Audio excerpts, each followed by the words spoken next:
My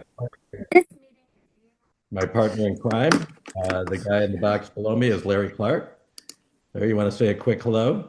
Good morning, everybody. And we'll spend a couple of minutes doing full introductions. But this is lab number one for margin mission ignition, and today is going to be focused on exploring possibilities for earned income. And we appreciate each of you taking time out of your busy schedules to join us for this session.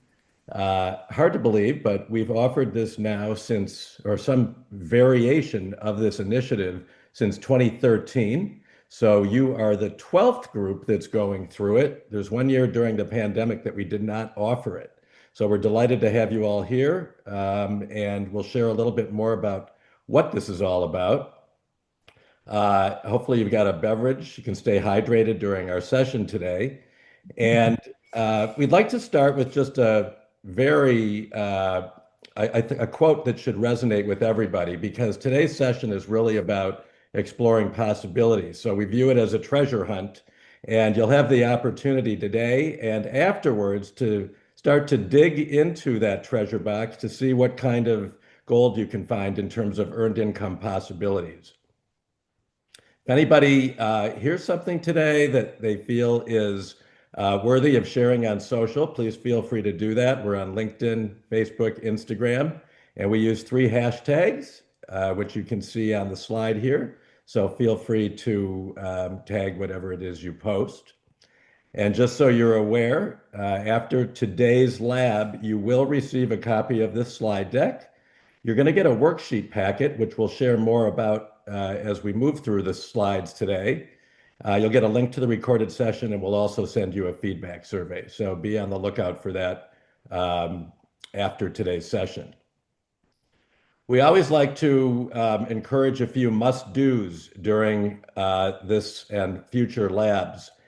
Because this is all about exploring possibilities for earned income and social enterprise, please open your minds. Do explore possibilities as we're sharing examples with you.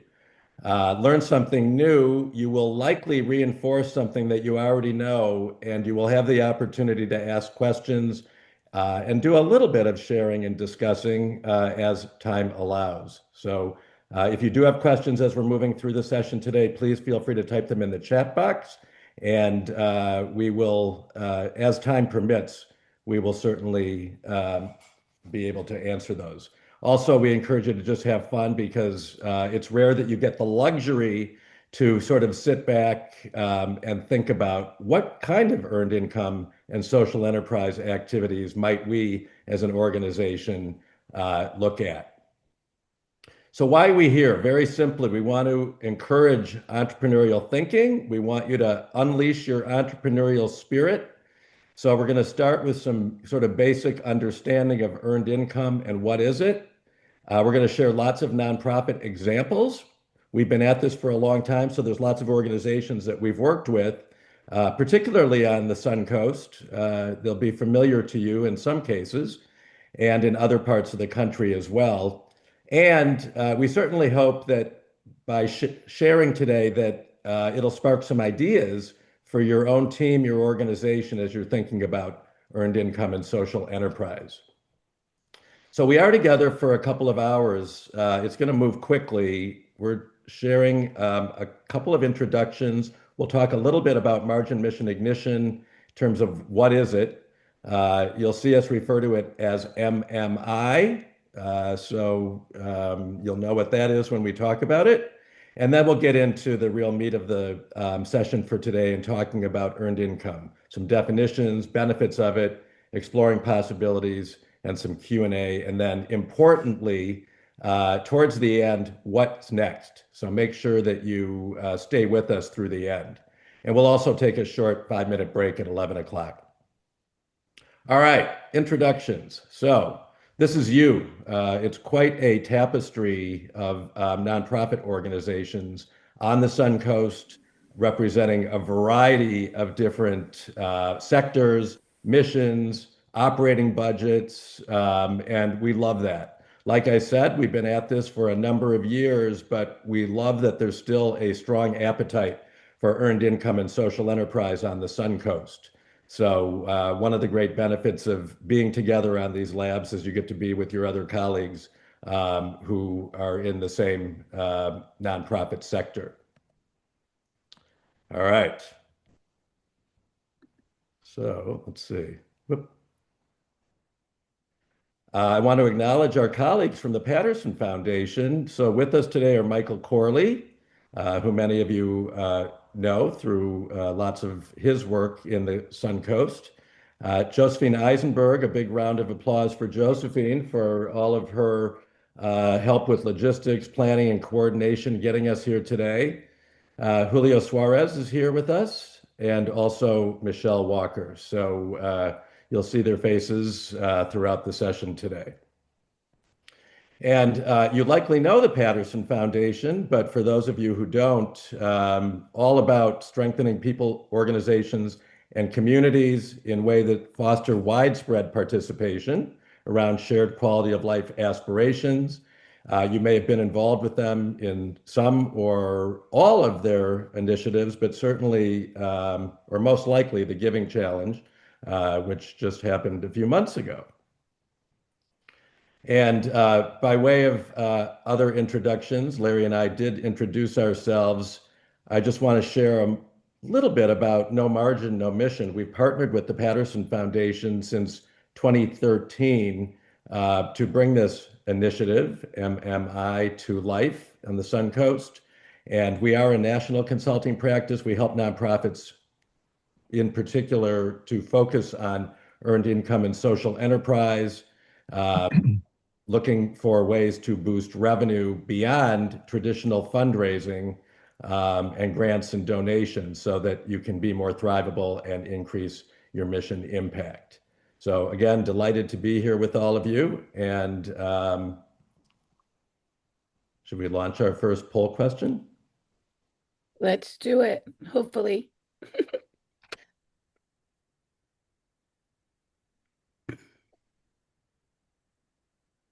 Here we go. Does everybody see it? Yeah. Yeah. Girl Scout cookies are a well-known social enterprise. What's your favorite? You should be able to just click right on it. I just have to say, every time we see this, we use this question, it's amazing to even think of Girl Scout cookies as a social enterprise. And then in the end, I hope each of your social enterprises that you end up creating with MMI are as successful as Girl Scout cookies have been. So I wish you that millions and billions of earned revenue coming your way. I'll give you a few more seconds. Looks like my favorite's in the lead. Okay, here we go. Look at that.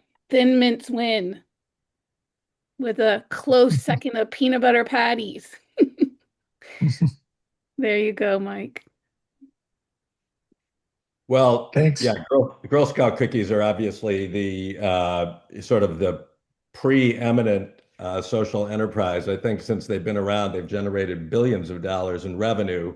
But we like to start with this just as an example because it's something that everybody is familiar with. So yes, Josephine, to your point, may each of you find earned income ventures and social enterprises that are even a fraction as successful in terms of generating revenue and mission impact. Exactly. All right, Larry, over to you. Good morning, everyone. Let's talk about margin mission ignition for just a minute. Mike, do you want to? Yeah. So it's a journey, and this is the very start of the journey, but it provides you some time and some space, as Mike said, to explore and grow an entrepreneurial venture. And you work together as a team as we move forward.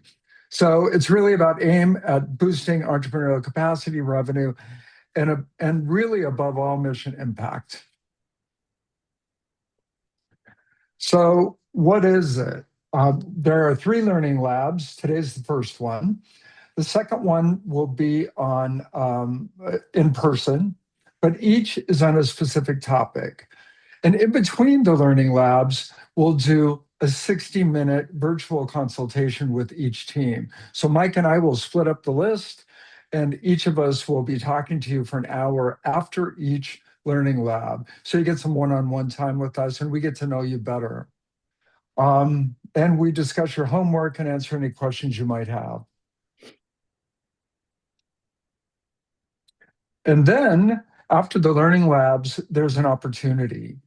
If you stay with us, and it's an opportunity to move forward with some intensive consulting, and we call that initiative phase, which includes business plan development, and we spend a few months with you doing that, helping you raise your startup capital. There's another consultant that's involved with that and works with you. Business plan implementation. So it's about, you can write a business plan, but the rubber hits the road during implementation. And we stay with you for 3 months doing that. And then we stay with you for a couple of years in tracking and monitoring. So you can't quite get rid of us if you make it to this point. And we've learned that it's a really good process to go through. And all of this is funded through the Patterson Foundation. There's no cost to you. That's a bit about MMI. So what's happening in nonprofits right now? Kind of what's the reality? There's turns and twists and lots of up and downs. I mean, you know what's happening at a national level, at a state level. Some of you are losing some financial resources because of that. And that's just kind of the reality we're in right now. So it's not business as usual. And you need to consider how to be more thrivable in this critical time of kind of looking at your revenue models. So a question, how does your organization, do you have multiple forms of income without relying on any single source for financial livelihood? So what does that revenue diversification look like? Have you thought about it that way? And a consideration is an organization is at risk if more than 30% of your funding is coming from a single source. So think about that. Think about where your money comes from. If you have one grant that's covering 50% of your revenue, if you have one fundraiser that's covering 50% or more of your revenue, if you have one contract that's covering 50% or more, if any of those go away, what happens to your agency? You would never put, 50% of your retirement in one single stock. As an example, you really diversify that. So we really think about it as how do you reduce that risk by diversifying your revenue base? And what we want you to do is thrive, not just survive or sustain, but thrive as an organization. And by doing that, social enterprise and earned income is one way to help you do that. So I'll turn it back over to Mike. So we have a TPF glossary. When we talk about thrivability in the nonprofit sector, we do like to just define it so everybody has a shared understanding of what we mean by it. And pretty simply, we define it as the ability to build lasting financial strength that fuels greater mission impact. So while each of your organizations will find it important to do traditional fundraising, fund development, seeking grants and donations and other forms of income, earned income and social enterprise will help contribute to your nonprofit thrivability. So for many of your organizations, you already have sources of earned revenue. That's a great thing. There's always opportunities to expand and grow them. And for organizations that don't necessarily have earned income yet, but are looking at and considering it, it's a great way to continue to build and boost your nonprofit thrivability. Another term we'll define, obviously, we've talked a lot about this already. You've heard us talking about earned income. What is it? So, very simply, earned income is payments that provide a stream of unrestricted revenue to an organization that are generated through activities both related and unrelated to the mission. So selling goods and services, it can take a number of different forms. And we prefer that you specifically find those earned income activities that are aligned with your mission. So that's where we're going to focus. But oftentimes there are other opportunities to generate revenue that may be unrelated to your mission. That's okay. That's a just do it, but we're not going to focus on those. So, number of benefits when you think about generating earned income. One is it does add to your financial thrivability so that you are less dependent on grants and donations. So, always a good thing. In terms of offering benefits to your mission alignment, you are able to generate revenue while furthering your impact. So again, mission aligned earned income ventures are the ones we love the most. Another benefit is scalability. So if you have an earned income venture of some sort, it gives you the opportunity to expand and grow your reach. And that is a good thing. Community engagement. So by either launching an earned income venture or expanding and growing one, we've learned time and time again that it allows you to deepen your relationships with various stakeholders. So whether it's donors, funders, community members, and the list goes on, that's a big benefit. Innovation and adaptability. So we love this idea of being able to unleash your entrepreneurial spirit because it does help your organization, your team develop new solutions to meet community needs. Okay, so with that, our next poll question, Josephine. Here we go. Maybe. Sorry, give me a second.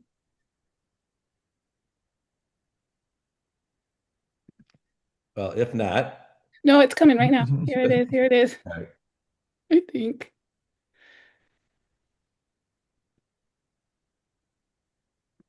All right, I can't do it. Keep going. I'll tell you when I can. So we got a little glitch in the poll. So the question is, what is your nonprofit's current approach? There we go. No, sorry. Just ignore me. It won't Okay, let what's your nonprofit's current approach to earned income? So type in the chat box which of these responses best suits your organization. We have a well-developed earned income strategy. We have some earned income, but need to expand. We're exploring possibilities. We haven't considered earned income yet. It's working now, Mike. I won't launch it since they're typing in, but I got it going. So we're ready for the next one when you are.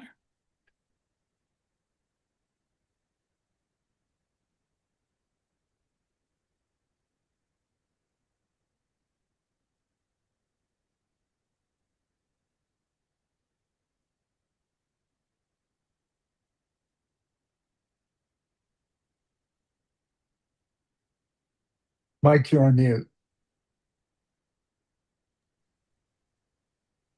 For this question, when we have a number of organizations participating in the lab, we find that responses sort of cover the gamut. And I think the good news is that whether you have an earned income strategy or you're dabbling in it or you haven't considered it at all, this is still a wonderful opportunity for you to look inside your organization and think about how do we either want to expand and grow or perhaps start something brand new.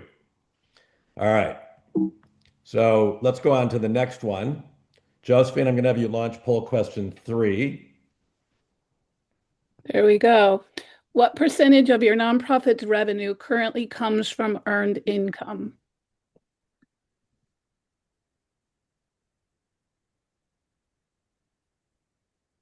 I always appreciate the answer that they provide.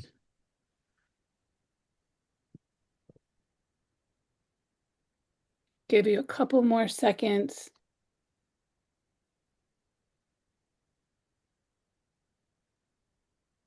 Looks like 0 to 10%, which is pretty typical, I think, is winning. And there we go. What do you think, Mike? Again, we do see that, we've kind of got the gamut here. Many of you are doing little, very sort of little dabbling in earned income, but we love to see the organizations that, that have a significant percentage of their revenue coming from earned income. So again, this is just helpful perspective for us, and it allows each of you to sort of see where others are at. But the good news is that this initiative is still a great one for every organization, regardless of where you're at, kind of on that earned income continuum. All right, so let's close out the poll. I'm gonna try. Hope Keep it moving. works. All right. Give me a second. I don't know why it's. Okay, I think it's gone. All right, Larry, over to you. So earned income, let's explore. There's three different possibilities. There are three different really lenses and approaches to think about earned income. One is by sector, so arts and human services or education and the like. Second is strategy. So we're looking at fee for service models or product sales or facility rentals. That's another lens to look at earned income through. And the third path is through revenue. So is it something that you already have that you want to expand? Is it something that you're giving away for free now and you want to put a price on it? Or is it something brand new? So we're going to look at each one of these lenses as we're talking about earned income and give you lots of examples of local organizations that we've worked with. The first sector we're going to look at is, Mike, is nonprofit sectors. So I'll turn it over to Mike. Yes. So the first one is arts and culture, which obviously on the Sun Coast, there is no shortage of. We do have a number of arts and culture organizations who have joined us today. When we look at this sector, and again, we've worked with a number of organizations that fit in here. There's a variety of different earned income sort of models and possibilities that you'll see in these types of organizations, starting with membership, which obviously is or can be quite lucrative for organizations in this sector. Oftentimes, there will be a retail store, a gift shop, whether it's a museum, a botanic garden, a performing arts center, and the retail store can be both brick and mortar, but it can also be e-commerce. So this idea that retail cuts across different types of distribution channels is a good thing. Ticket sales obviously are an important way for arts and culture organizations to generate revenue. Classes, offering classes, trainings are something that you'll frequently see as well. One of the organizations that we worked with in Punta Gorda as part of Margin Mission Ignition is Visual Arts Center of Punta Gorda. So it's the local art center in that region. And by going through these learning labs, they developed sort of an idea, an opportunity to launch their own store that actually had a couple of different components to it. One was to offer, as part of the classes that they offer to the community, that you could actually go in and buy a supply kit for that class. So if you were taking a painting class, you could order the materials that you needed through their art and supply store. Or if you were taking stained glass making, you could do the same thing, and the list goes on. But in addition to the art and supply store, they also sold art supplies to the public. So created a space within their center that people could come to and purchase those art supplies. The second lens that we'll look at is human services, and many of you are human service organizations. So this could be fee-based services, it could be housing that you're providing, some training that you're providing, some employment that you're providing or training on. Lots of different approaches for human service in this sector. So one of them that we have worked with, in fact, 3 times, we've helped them with 3 different business plans through MMI, is senior friendship centers. And many of you are familiar with senior friendship centers. One of the very first project we worked on them with is their Alzheimer's Care Center, and they call it the living room. So the living room is where a senior is dropped off during the day. They have activities and lots of different things going on for that senior, and then they're picked up later in the evening or out late afternoon. And the Senior Friendship Center has been doing this for a few years and has generated actually over $5 million in revenue through just that one earned income strategy. So human services, just think of all the different ways that you can grow revenue that way. Okay, another sector, environmental organizations, and we have a number of environmental organizations joining us today. So there's so many different ways that environmental organizations can generate earned revenue. So Eco Tours is certainly one, in the Sun Coast. One of the organizations that is quite good at Eco Tours is the Moat. And if any of you have ever been on the Moat boat, that's a perfect example of an earned income venture. Outdoor recreation. So that can take lots of different forms from water recreation, land recreation, sky recreation, and the list goes on. And of course, rentals is another opportunity. So one of the organizations that have worked with in the Hartford, Connecticut area, we have an initiative there that's identical to MMI. It's called the Social Enterprise Accelerator. And Riverfront Recapture is one of those organizations that went through this, and they are the organization whose mission in Hartford is to bring the citizens of the greater Hartford area to the waterfront, to explore, to enjoy, and to make it a part of their day-to-day. They launched an earned income venture called Riverfront Adventures, and it was a whole variety of earned income activities. So everything from swan boats to kayaking to paddle boats to rentals of sailboats, and the list goes on. But again, a great opportunity to generate revenue while expanding the mission impact of the organization. The next one is education, and there's a few of you that are focused on in the education sector. So this could be a store, could be tuition, it could be some student transport services. There's a lot of different ways. It could be curriculum development and sales, but a lot of different ways that you can approach education. And one of the organizations that we've worked with is Community Child Guidance Clinic. And again, this was in a different state.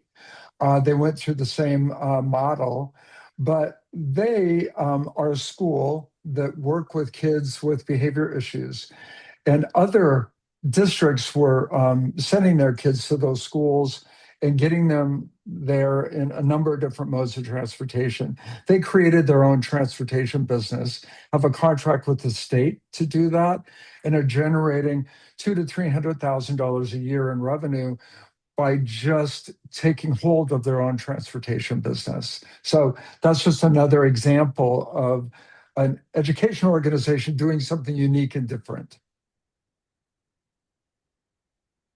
Animal welfare. There's a couple animal welfare groups on the call today, but it could be adoption, it could be some kind of clinical services, could be a retail store, some type of e-commerce. If you think about the different animal welfare groups in the greater Sarasota area, there's a lot of them.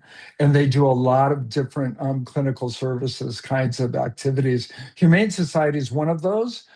If you're familiar with Humane Society of Manatee, we help them through MMI create a clinic business and grow it. That clinic business has done so well that they've actually generated, since we began working with them, over $12 million in revenue through their clinic business, which is a huge number. And they've done other business plans post that business plan. So that's just one idea, working with an animal welfare group.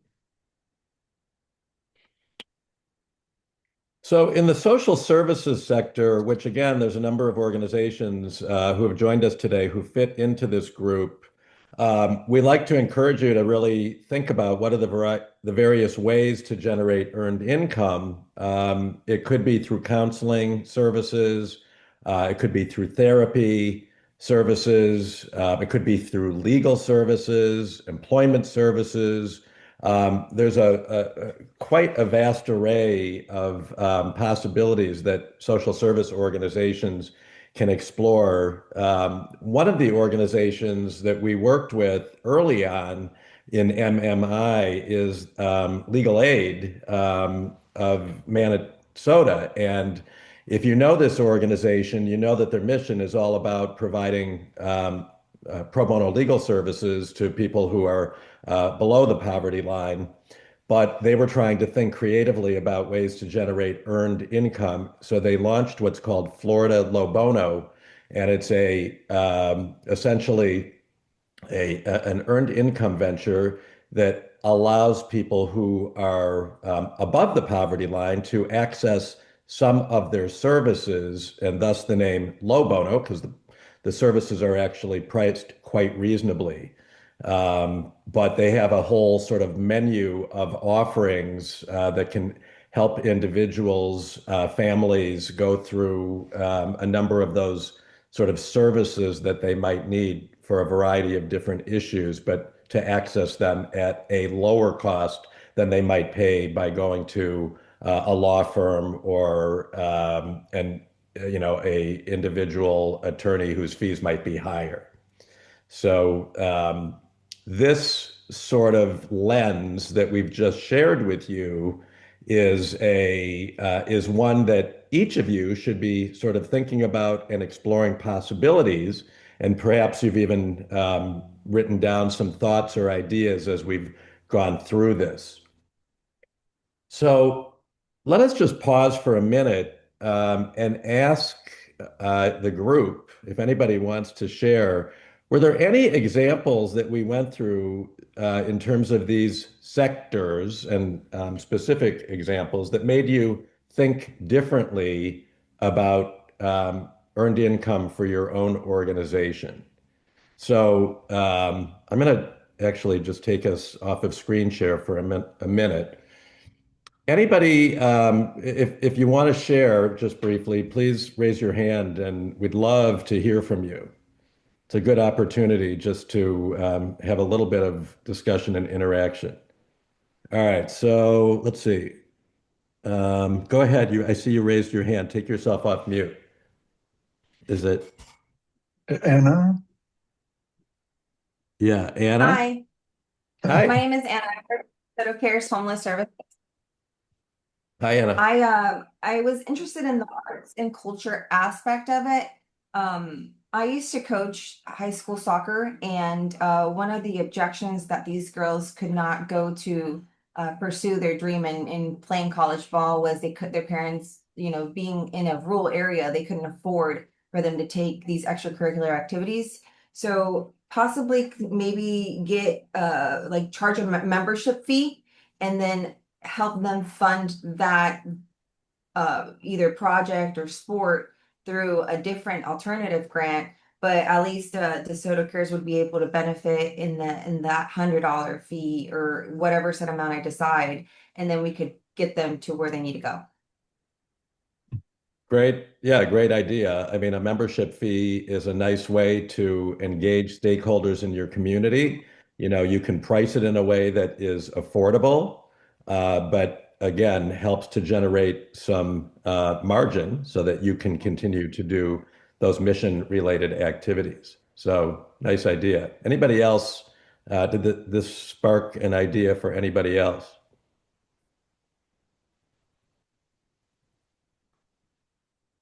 Well, again, we're going to move on to the next one. So please write down any thoughts or ideas that pop into your head as we're going through this. And we'll have other opportunities for some interaction as we continue to move. So let's go on to the next slide.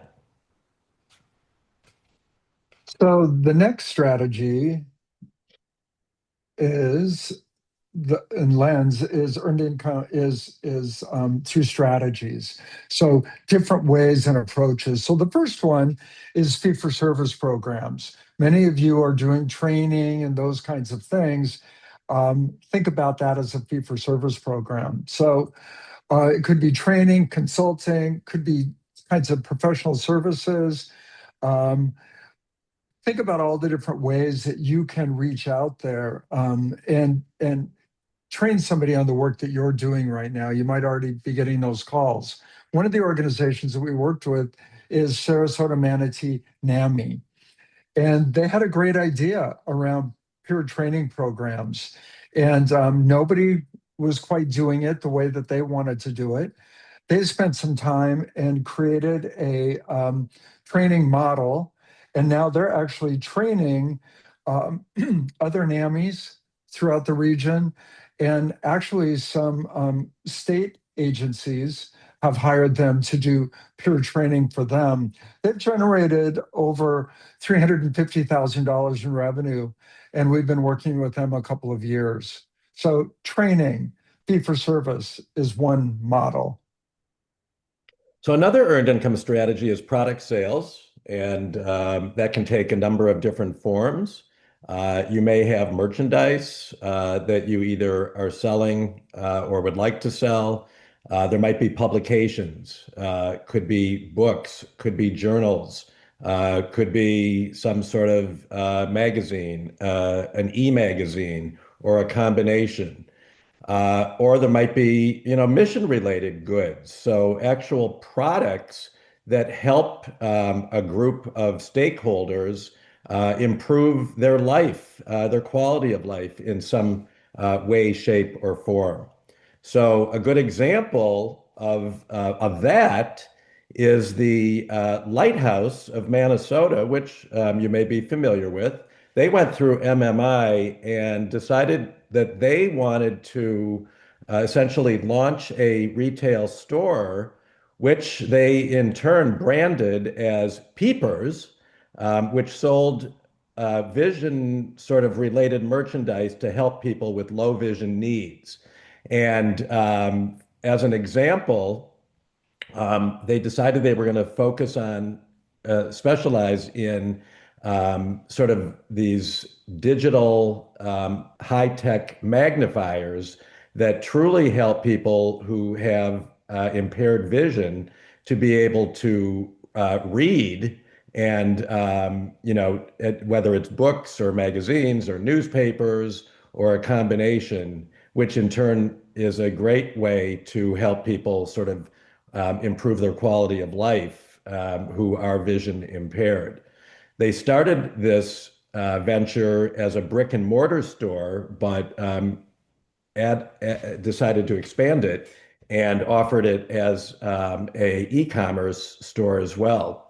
And it's done quite well over the years, and they continue to add more merchandise to expand it and to grow it. So, Peepers at the Lighthouse of Minnesota. Another one, if an organization owns their own assets, a building, equipment, or other types of assets, rentals and asset utilization are a great way to generate earned revenue. So we've worked with a number of organizations over the years who decide to focus on this as their earned income strategy. So it could be rentals of event spaces.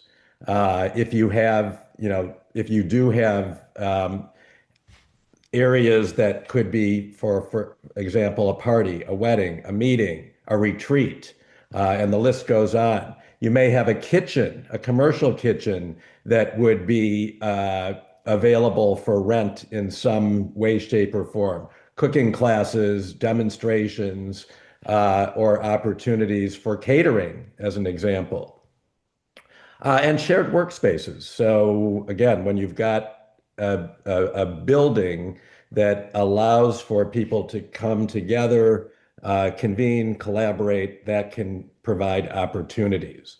So one of those examples, among several that we've worked with in the Suncoast, is Manatee Performing Arts Center.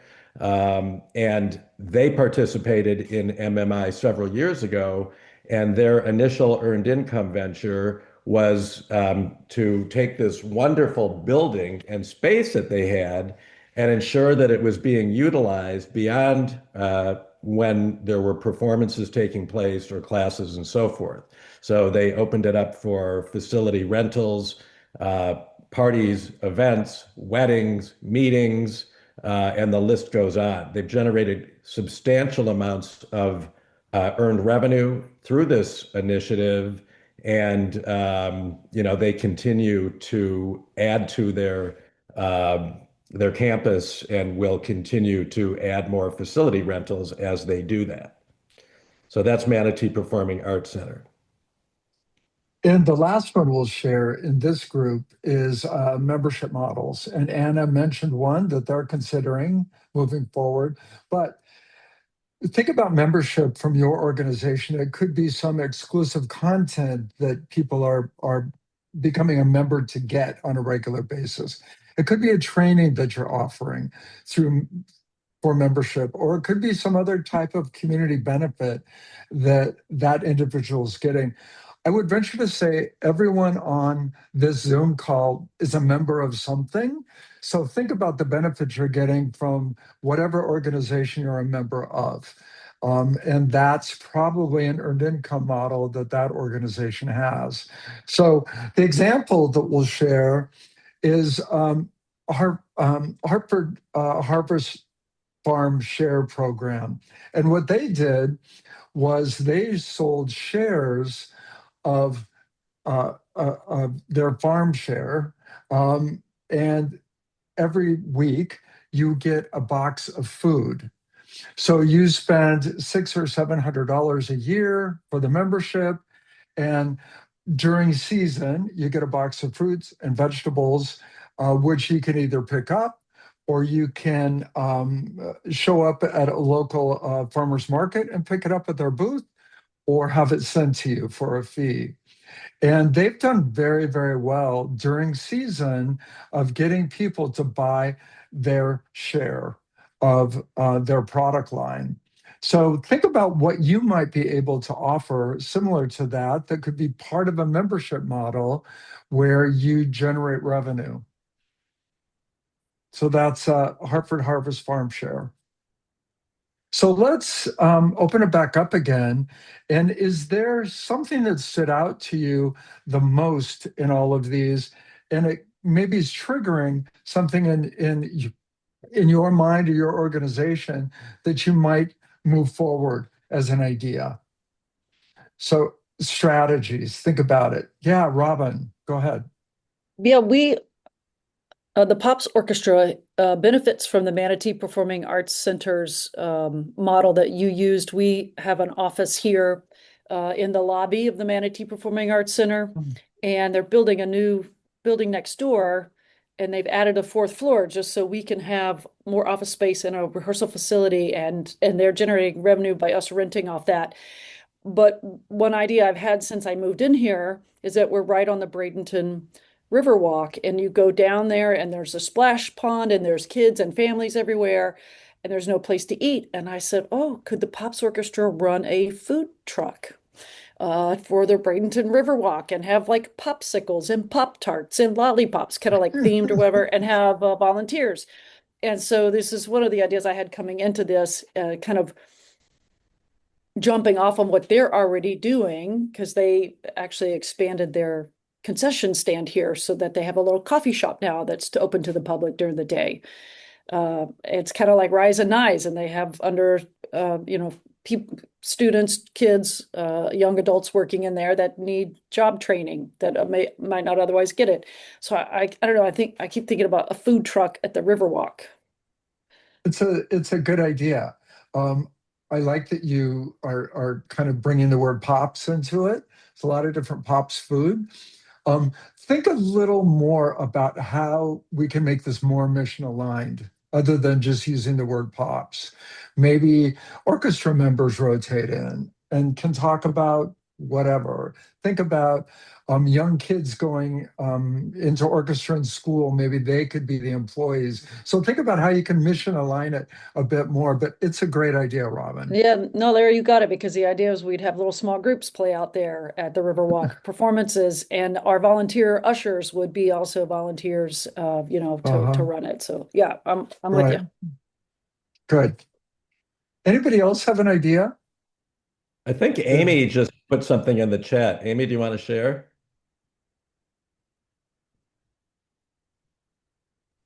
Okay. Well, we're actually down in South Sarasota County, and there's not a lot of low-cost veterinary services, even though there's a need for it.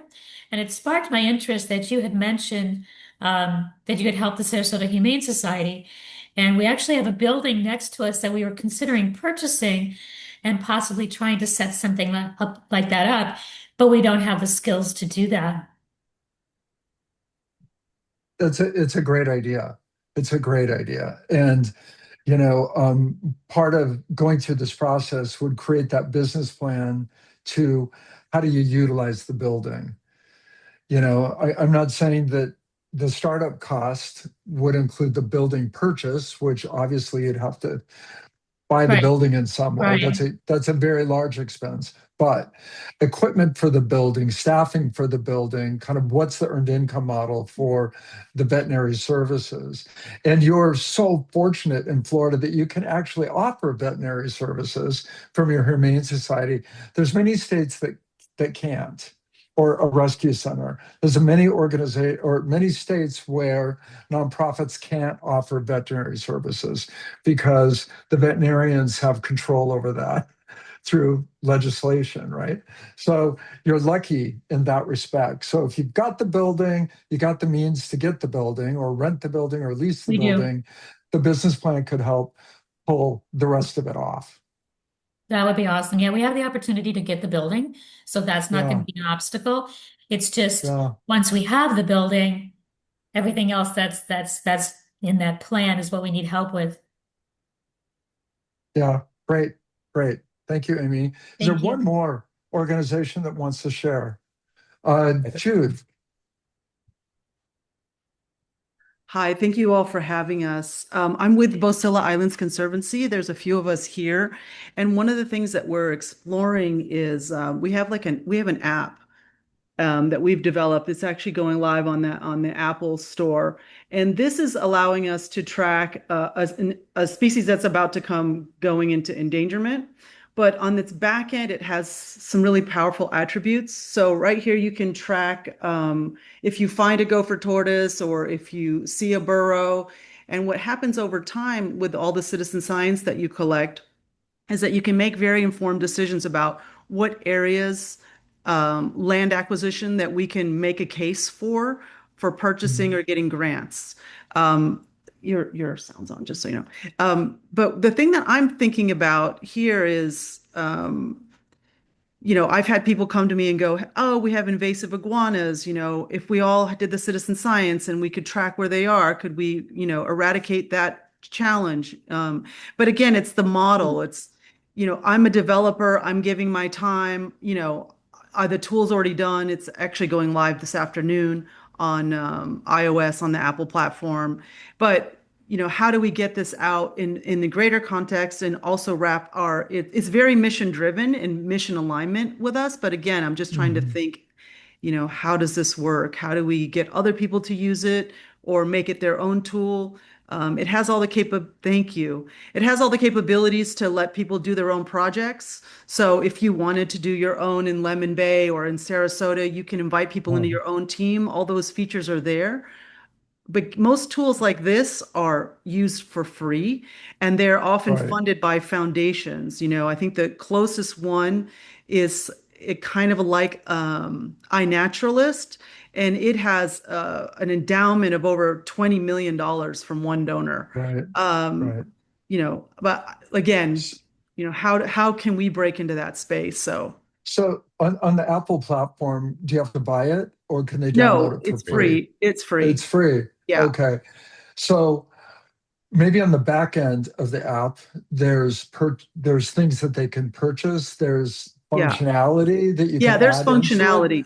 Yeah. No, no, you can add into it for a cost, is what I'm Yes. saying. Yes. Right now Yeah, I'm giving it all away in the sense that I thought about holding back, being able to download your own data, and then right, we could charge for that. But I really just want people to use it. We need right. got to give it away and get the traction before we can Yeah. start charging for it. I think it's just a longer term strategy. Right. There's ways to think about earned income around it, how you move from free to fee. And Yeah. also on the back end, are there tools that you might offer them that is a fee for service model or some Yeah. training that you could offer Yeah. organizations that want to go through it and using the app? So Yeah. good idea. And everybody look out for that. It Yeah. sounds like it's launching today. It Well, is. one So thing, that's yeah, good. so it might be, Jude, that again, like the eco tours, there might be ancillary, sort of things that you could offer that would help to monetize it. And Yeah. we have learned time and time again that any organization that is animal focused has great opportunity to sell merchandise. So, Right. products, an online store.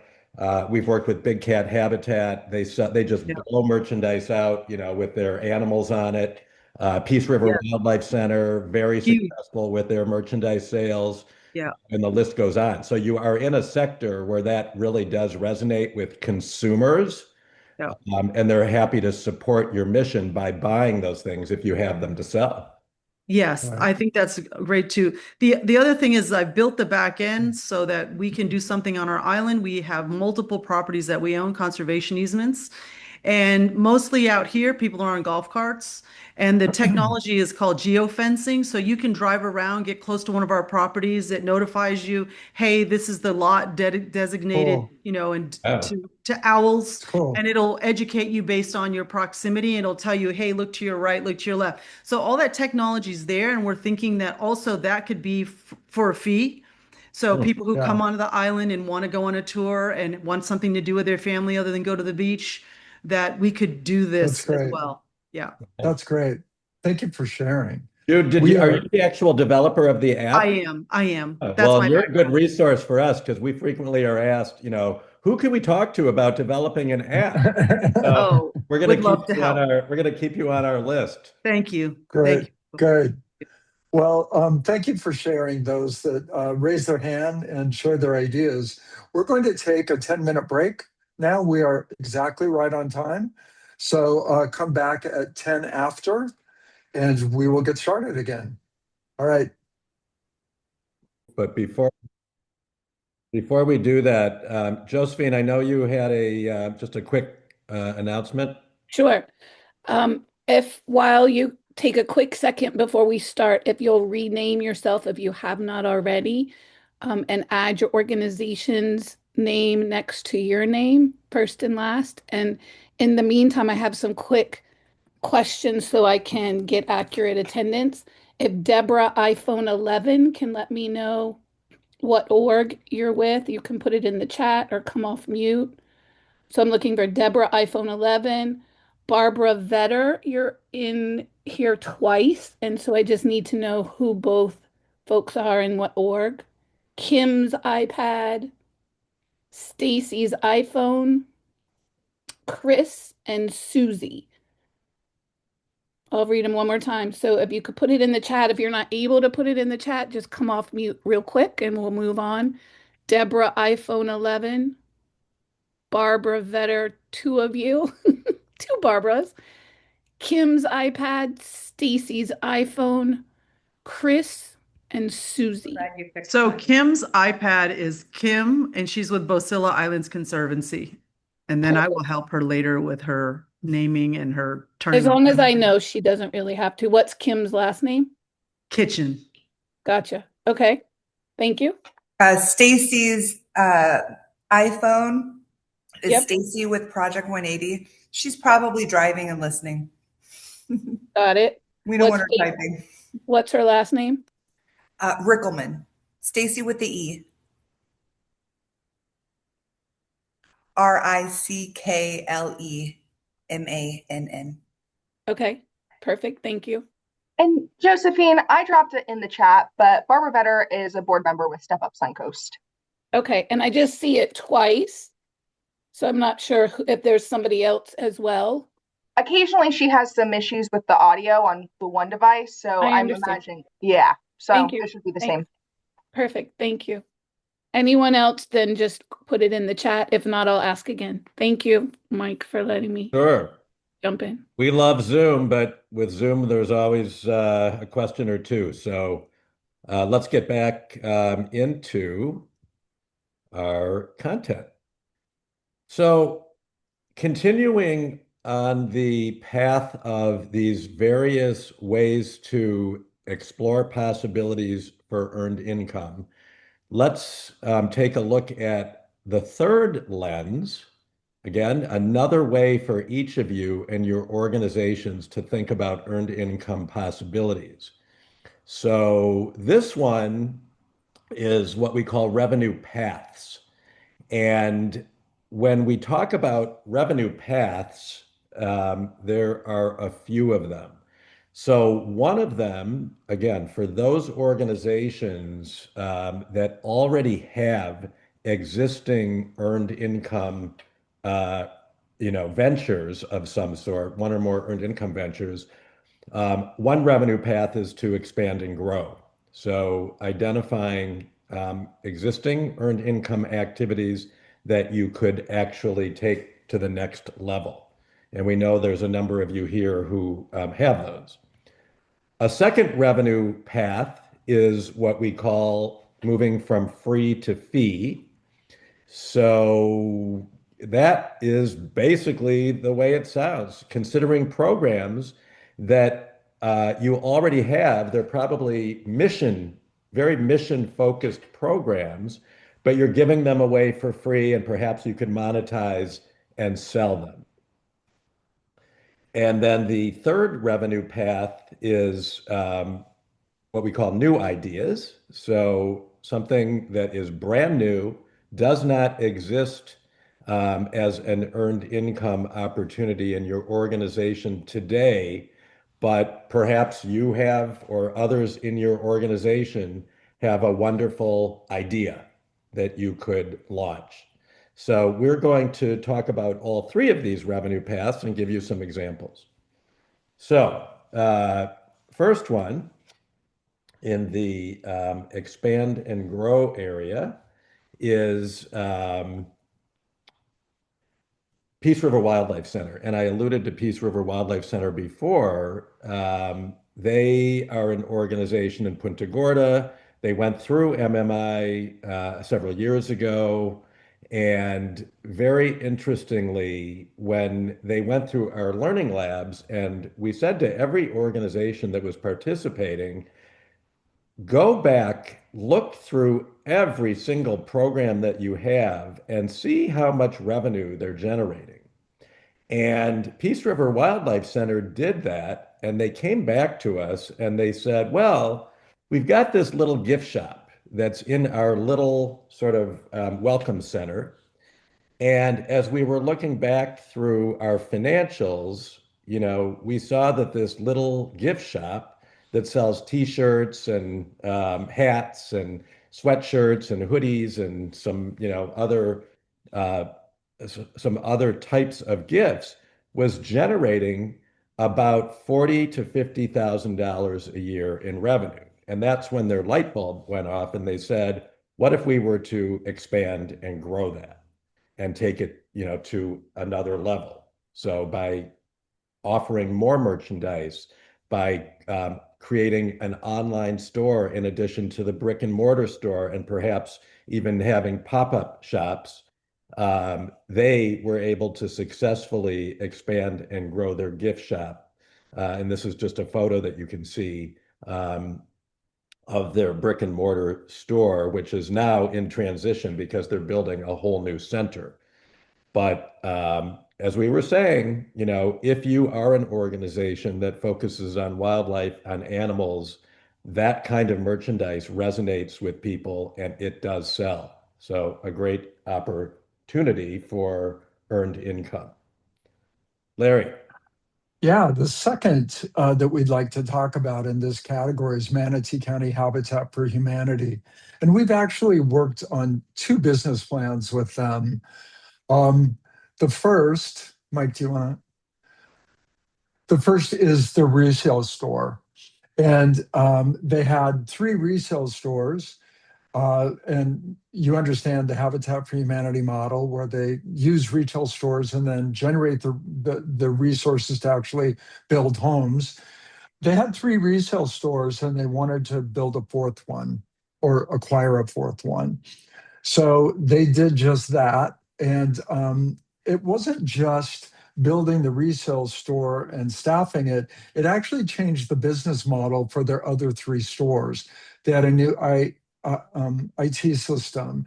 They managed the stores differently because of what they learned through this process. Um, their business software, their accounting software changed, and they could get daily reports instead of monthly reports, which they were getting. So that's just another example of kind of having something and growing it. I just want to mention one other one, which there's not a picture here for, but we also helped them build a clean out and removal business. So they were getting calls usually from adult children saying, "My mom passed away. We'd love for you to just go to their house, clean it out, and then get it ready for resale." Well, they weren't doing that.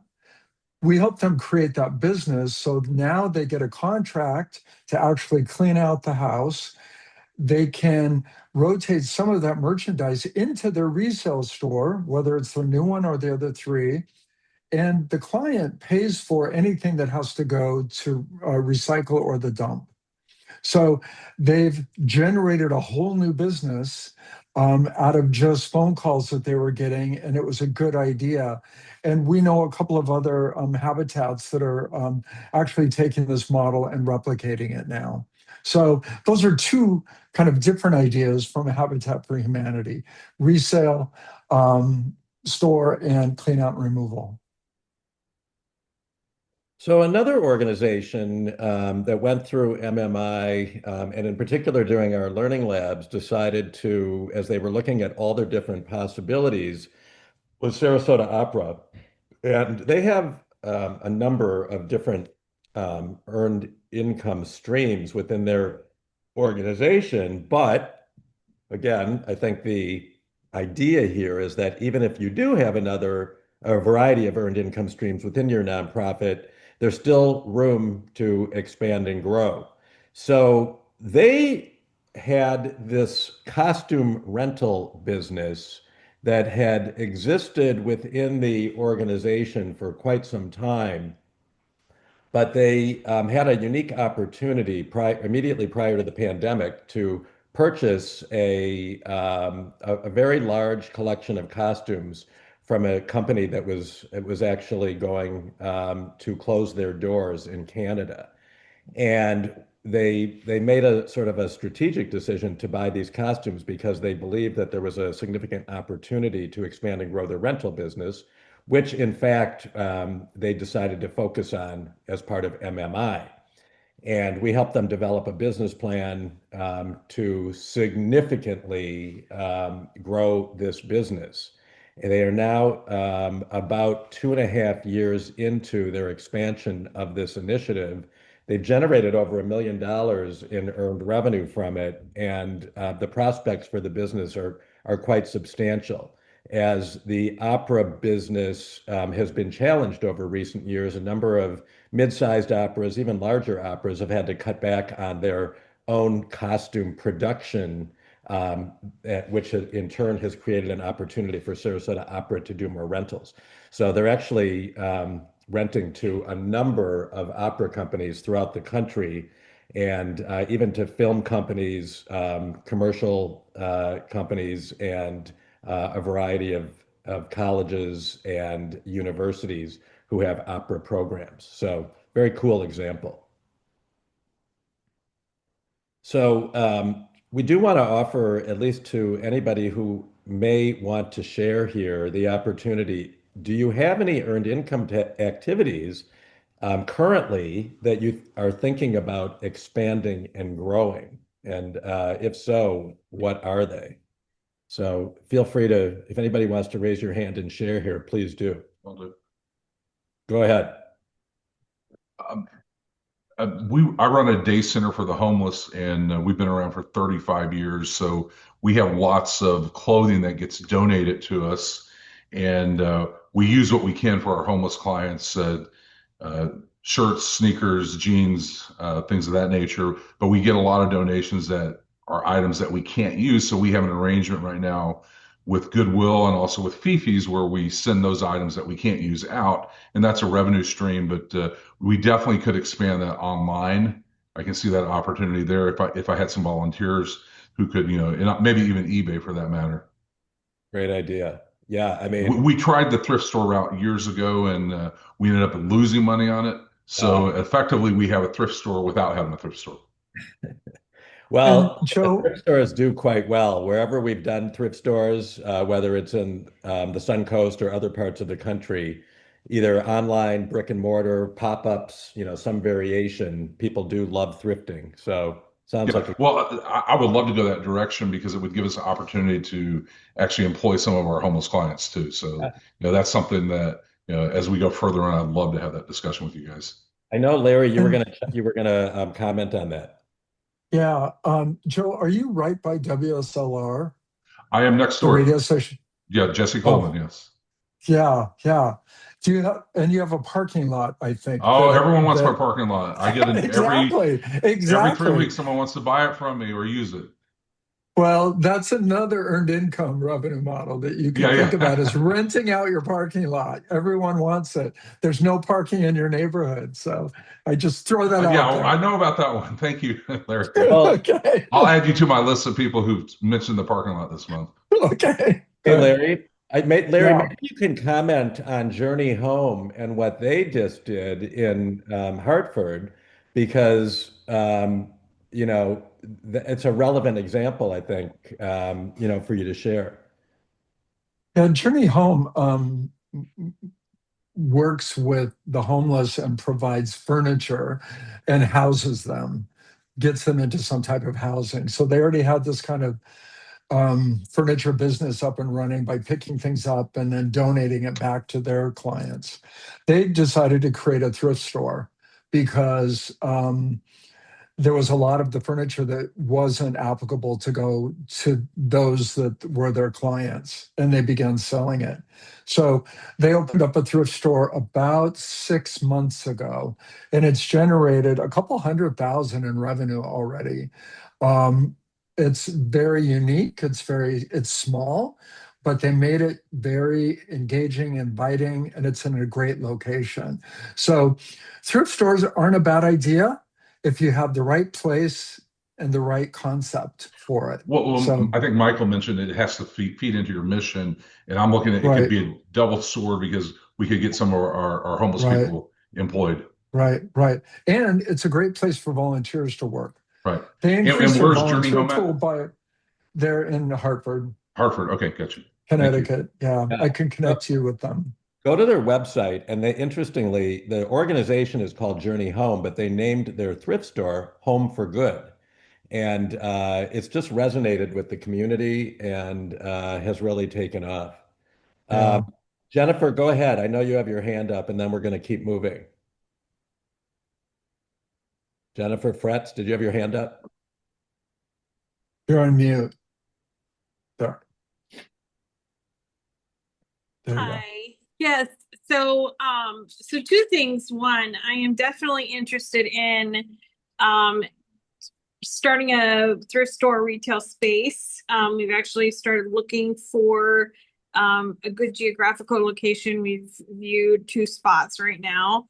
So we're so some help in doing that is something we definitely are looking into. And when we have our one-on-ones, that'll be something definitely I'll be covering. And the other thing is there are some fee for service contracts that we currently, it's pretty much a lot of what we do as far as our revenue is fee for service with the state, depending on, you can do consulting, you can do vocational training. There's some other things that we've really been able to expound on and kind of is our bread and butter, to be honest. That has worked really, really well for us for the last 10 years. So there's some ways to move through that. Great. Thank you. Well, expand and grow, again, a really good one for those organizations that have earned income to think about and explore possibilities. So let's keep moving. Larry, over to you. Yeah. What we'd like to share now is a couple of organizations that have chose to evolve current programs, so from free to fee. And there's two specifically in the Suncoast. One is the Literacy Council of Sarasota, where they were actually doing trainings. Yeah, go to the next slide, Mike. They were doing ESL trainings in the community, and they were getting grants to do that. And they're still getting grants to do that for certain populations. But they thought, how can we take that training model and apply it to other target markets? So they looked at businesses that have folks that need ESL training that would help that business. They looked at the school district. Could we provide training to them? So they put a business plan together with our help, and they're actually selling that into businesses now as their primary target market, and they're doing pretty well. So they took something that they already had and just pivoted to a different market, updated it a bit for that market. A second business plan, and it's kind of a derivative of this one, is now they're going online, and they have an online platform that individuals in businesses can join. And they had 100 slots, and all 100 slots were filled within a month. So now they're looking at how are we going to expand out. They're looking at 200 slots now, and each slot they're getting revenue from their online platform. So Literacy Council is one organization that's doing two businesses, but they're very intertwined with each other from free to fee. The second organization I'll talk about is Seal of Freedom. And many of you might know that it's an organization that works with victims of sex trafficking. And they do a lot of work, not just in the greater Sarasota area, but internationally. I think that they've been in 20 or 30 different states and a few foreign countries now that they're doing work. So they were giving away their consulting. People were calling them up and saying, how do you do what you do? And they would spend hours seriously on the phone with these people, thinking that that's part of their mission, is to provide that consulting time, when it was really taking away from their work currently on site in Sarasota. So they decided to create a consulting business, join MMI. We helped them put a consulting practice together, which they've done very, very well now. You can actually go to their website and look at the staff training that they do, looking at different books and curriculum that they've created that they're selling now through their training model. They have amazing KPIs that they have for themselves in this business, and also for their organizations that they provide training to. So both of these organizations have done really well, giving it away for free and converted it into a fee-for-service model. So those are two really good organizations. So let's open it up just one more time and think about, is there something that you're giving away for free that you might think about selling as an organization? Could be out of your kind of catchment area that you have to give away for free. It could be for a different target market. Think about that. Somebody want to share a free to fee idea that they might have? If you could raise your hand. I'm just going to make another comment on this one. I mean, Sure. free to fee is a little more challenging for nonprofits because when you think about it through the lens of, well, we've been giving it away for free for so long that if we put a price tag on it, will people actually want to pay for it? But, I think for both the examples that Larry just shared, the indicators that these organizations had that they could successfully move from free to fee was the fact that they were getting requests, inquiries for kind of these services, and that in fact, people had expressed an interest or a willingness to pay for them. So think about it through that lens. Right. Looks like Kelly. So,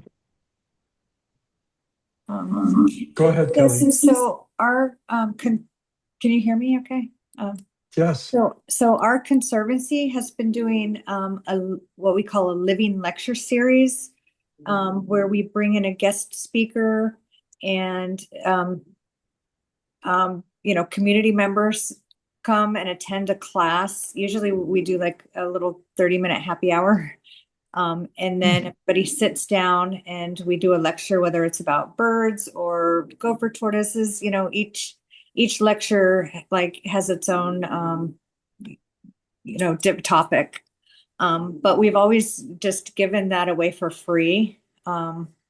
So would that be something maybe to start charging for? It's always had in fact, from the first one to the last one, I think we've had about 6. The attendance just keeps rising. We've had as much as, 55 people Wow. attend them, but it's just always been free. Yeah. Well, you could look at it a few different ways. First of all, yes, you could. That answers that. You might do a couple of year for free, but charge for the other 3. You could approach it that way. You could take your lecture series on the road. You could go someplace else with it and then charge there. You could go into businesses, for instance, and employees love that kind of thing. So maybe there's an HR person who would contract with you to come into a business, local business, to provide some education, environmental education. There's a lot of different ways to look at it, from free to fee. So, Mike, do you want to talk about the Maritime Museum just a little bit? Yeah. Well, and I was just going to comment that, one of the things, Kelly, that is very intriguing about your idea is that even if you charged a nominal fee like $10 for a lecture and you have 55 people, that's $550. And let's say you offered 10 of those throughout the year, that's $5,500 that is earned, unrestricted earned income that you wouldn't have had otherwise. So, we like to think about it through that lens is what does it translate to in terms of dollars and cents? And remember, people oftentimes are very willing or happy to pay the $10 because they know it's toward the mission, driving mission impact for your organization. So, yeah, and to Larry's point, the Florida Maritime Museum in Cortez is this great museum, if you're familiar with it, that has in a number of different ways helped to maintain sort of this wonderful maritime history in the city of Cortez. And they went through our learning labs and they realized that they had a kind of a number of different programs that they were offering for free that they decided they wanted, or one in particular, they wanted to monetize, and they turned it into the folk school at Florida Maritime Museum, where they actually offer these kind of wonderful little hands-on folk school workshops and classes where people come and they have an instructor who teaches them how to do these old skills like pickling and fermenting and tying sailing knots and the list goes on. But they launched that business several years ago. They've generated a lot of earned revenue from it, and it was one of those things that, they basically were able to sort of morph it and turn it from a free to a fee opportunity. So just another good example. But yeah, thanks for sharing, Kelly. All right, let's keep moving. Um, Another set of examples here is this area called New Ideas, where we encourage nonprofits to think about, explore possibilities to create and launch a brand new venture. And this is just a fun category because it allows you to truly, as an organization, as a team, to think about, well, what, could we do that we're not already doing and, launch something brand new. So Art Center Sarasota went through MMI a couple of years ago. As you know, they are the local art center in Sarasota. They offer classes, they offer trainings, they have gallery space, they do exhibitions, and the list goes on. Through our Learning Lab series, they realized they had this kind of wonderful building right in the heart of the Bayfront, kind of a mid-century modern type building, so kind of cool and unique.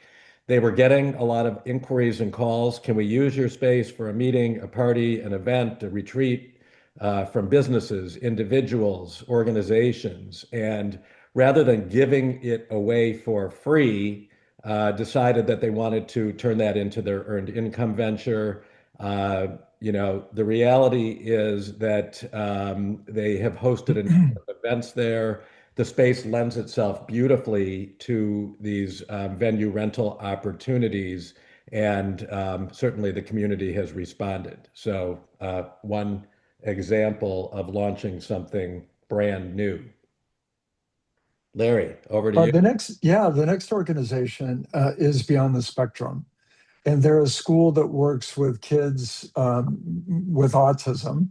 They've been around a long time. And what they were finding is the parents were having to move the kids to 4 different therapists after school every day.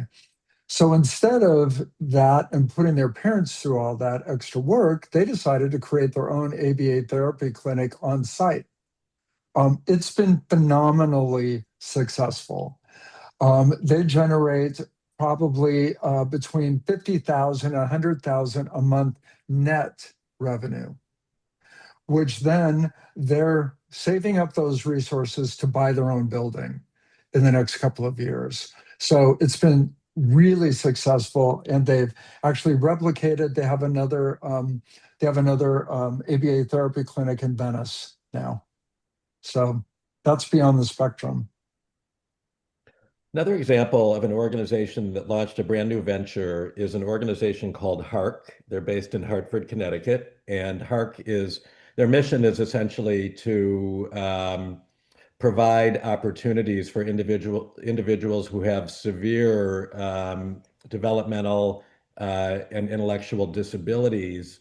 And when they came to our learning labs, they really were thinking out of the box about ways that they might launch a new venture that could train and employ their client population, offer a fair living wage, but at the same time fill a kind of gap in the marketplace. And of all things, they decided they wanted to launch a novelty sock business. So novelty socks for men, women, and kids that was 100% focused on selling socks. They realized that as they were looking kind of in their own community, that there wasn't a go-to retail place for this. Yes, you could buy socks at other places, but nothing that would offer kind of this unique niche. And as a result, they launched a venture called Sock Stars. It started just with pop-ups where they went out into the community at different events. They just set up a pop-up. They brought lots of different very cool socks for men, women, and kids into They're pop-ups, and they would generate anywhere from 1,000 to 4,000 or 5,000 in each of these pop-ups. That led to them creating an online store, which then in turn a brick and mortar store. And it's been a successful business venture for them, and one that, was very much out of the box. Nobody would have thought that this nonprofit would generate or would create a sock business. Another example, Charlotte Prep in Port Charlotte. So a preparatory school, they came to our learning labs, and they too, with their team, started thinking about very out of the box ideas for an earned income venture. And during the learning labs, the idea that emerged was to create a school store. Their school store um, did not exist previously, and they decided to create sort of a little corner of their building, turn it into what's called the Fin Shop, where they were, ultimately going to sell all kinds of school spirit merchandise, hats, hoodies, T-shirts, school gear, and even school supplies. It's been wildly successful. They generate anywhere from $40,000 to $50,000 every year, and they've since expanded it so that not just the students can come and purchase it, but parents, alumni, grandparents, and they've even added sort of snacks and other things that the students can come and purchase throughout the day. So a brand new earned income venture for them. Larry. And the last one we'll share is the YWCA Hartford region. And they came up with a wild idea to create a florist business. They had never done that before. We were a little concerned about it in the beginning because they didn't have the expertise, but they hired absolutely the right person to pull it off. Somebody who was in the florist business who actually received awards for her work. So they've been up in operation for a little over 3 years now. They created persimmons petals and they sell flowers out of their Y. They have a storefront and they've generated about $1.5 million in revenue. And last year, they were the second highest rated florist in the Hartford, Connecticut region. So, and it's a training model for them. So women are coming out of their programming, they're rotating them into the florist business, and then the goal is to get them placed out in the workforce. So brand new idea. They came up with a great idea and launched it very, very well. And so we've shared a lot of ideas with you today. Larry, I was just going to say, and also they just Yeah. hit an important milestone. They hit $1 million in revenue Right. recently, which was quite remarkable for this brand new business that did not previously exist. So, yes. Yeah. Great.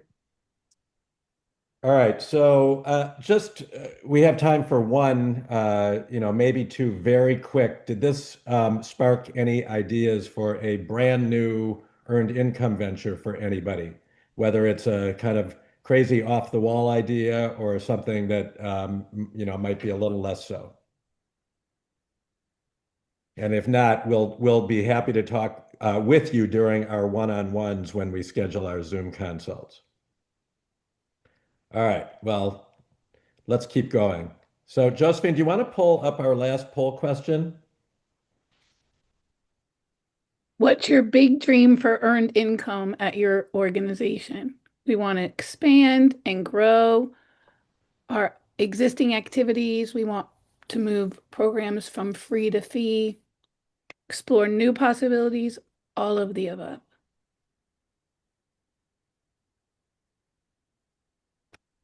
Give you a couple more seconds. Next time we can't add all of the above. We get more specific. Because that's of course, yes. Okay, a couple more seconds. They said, what happened to Maybe we need to add that one. Okay, here we go. Looks like all of the above, but really explore new possibilities. 34%. It's exactly why they're here, right? Great. Okay, there you go. All right. Thank you.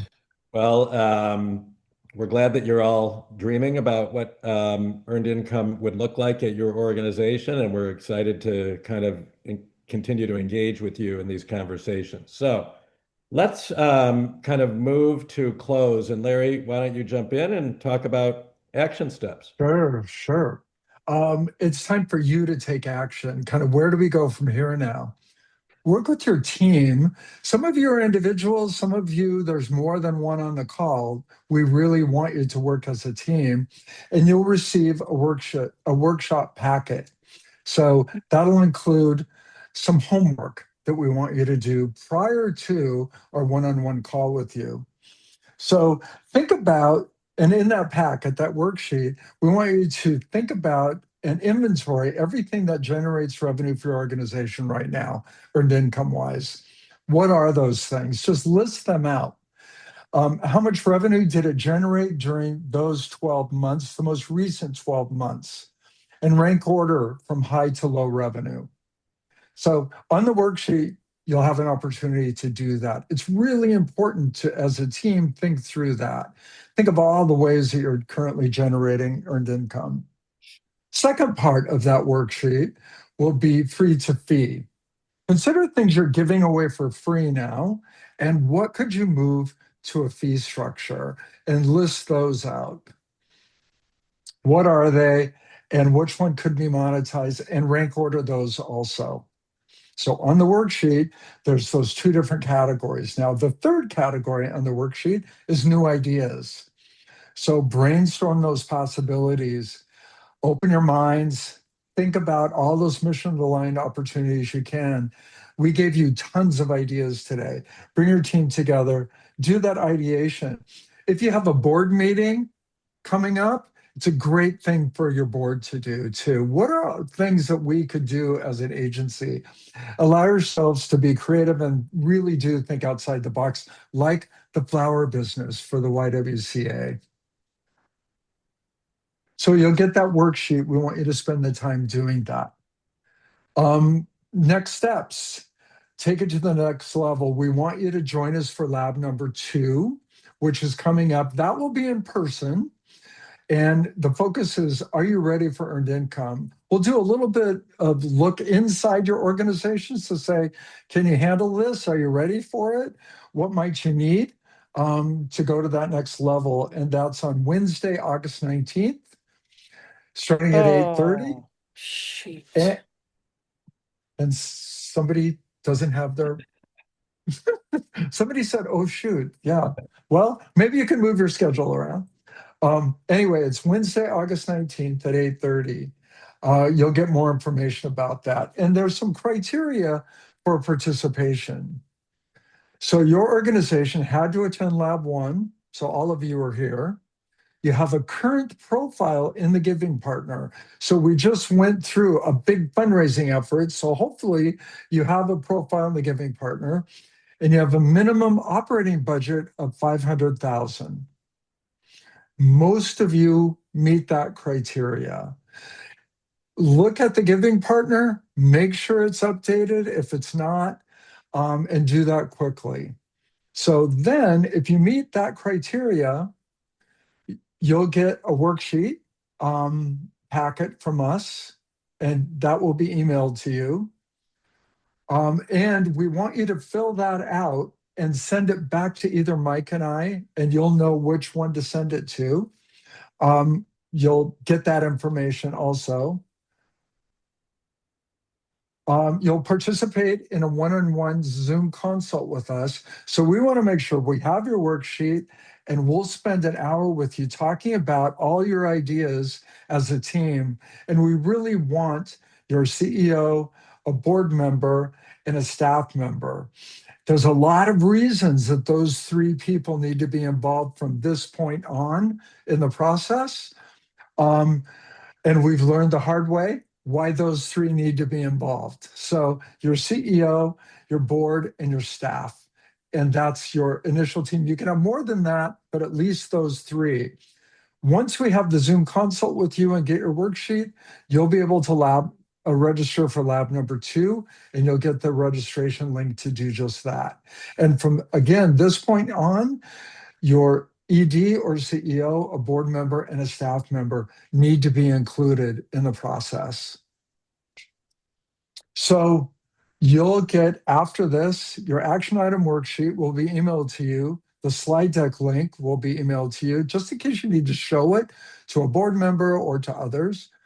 The video recording, so then you can share that with others. And then there's a brief feedback survey with just a couple of questions on it that we would love that back. So after today, you'll get all of that from Josephine. She'll be sending that to you. Mike and I will be sending you a doodle poll to set up your 1-hour call.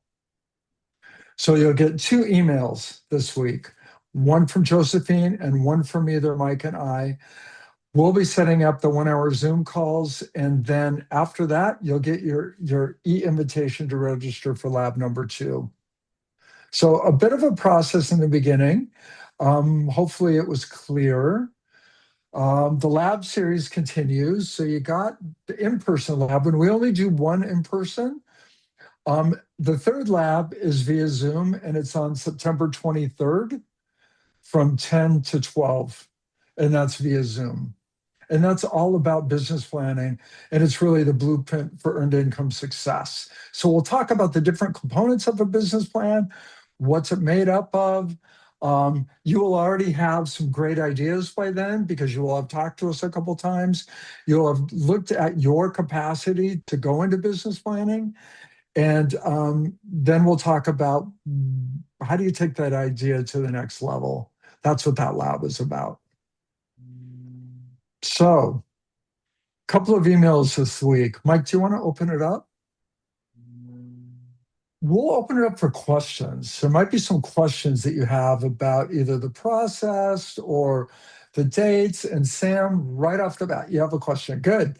I do. Thank you so much for hosting this and for this opportunity. I'm just curious, what's the time commitment for participating organizations? And sorry if that's already been answered. I didn't quite catch it. Between now and the lab series, it's attending the lab. It's doing the homework. So usually it takes about an hour of team time to get together and do the worksheet, and then attending the lab. So the biggest commitment is probably the in-person lab during the lab series. If you make it to that next level after the lab series and want to continue, you'll be putting a business plan together. So there's more of a commitment of time there, as you can imagine. So, but it's very focused on an opportunity that you have as an organization. So you have to think about it from that opportunity standpoint of time.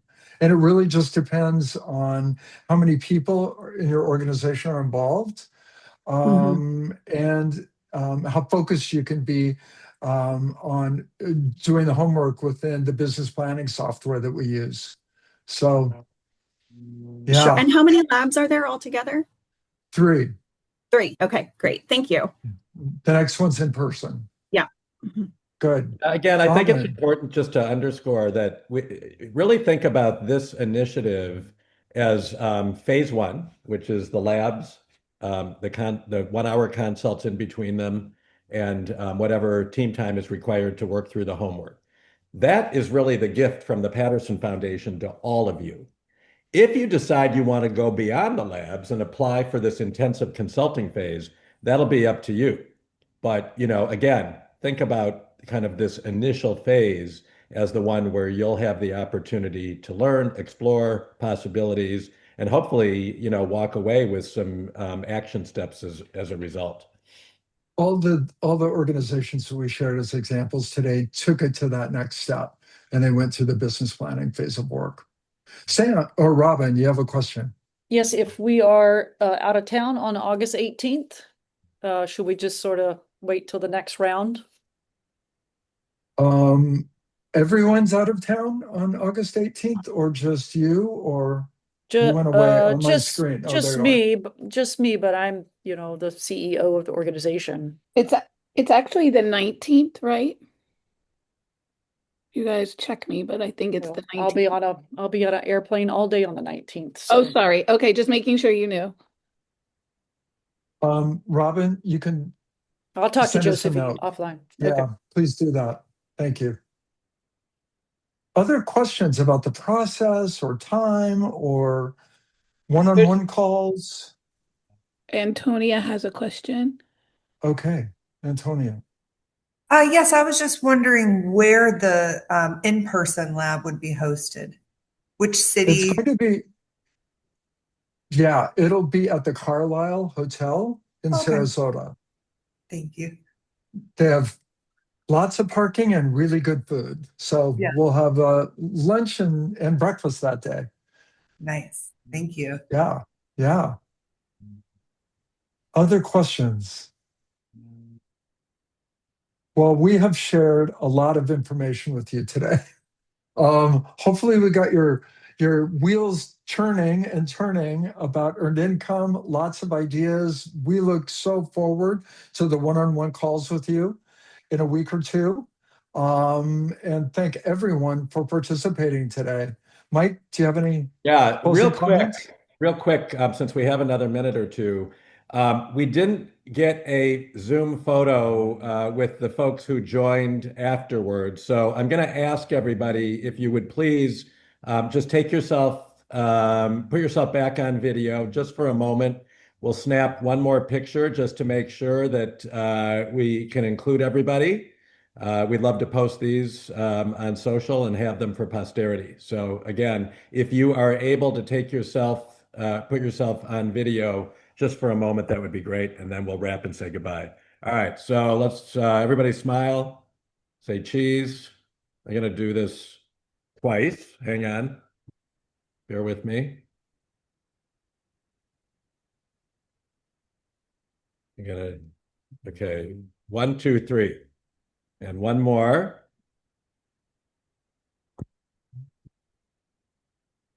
One, two, three. All right, great. Well, Great. let's wrap. So thanks to all of you. We appreciate your joining us today, and we look forward to continuing this earned income journey with all of you. Take care, everybody. Thank you. Bye. Thank Bye-bye. you. Bye.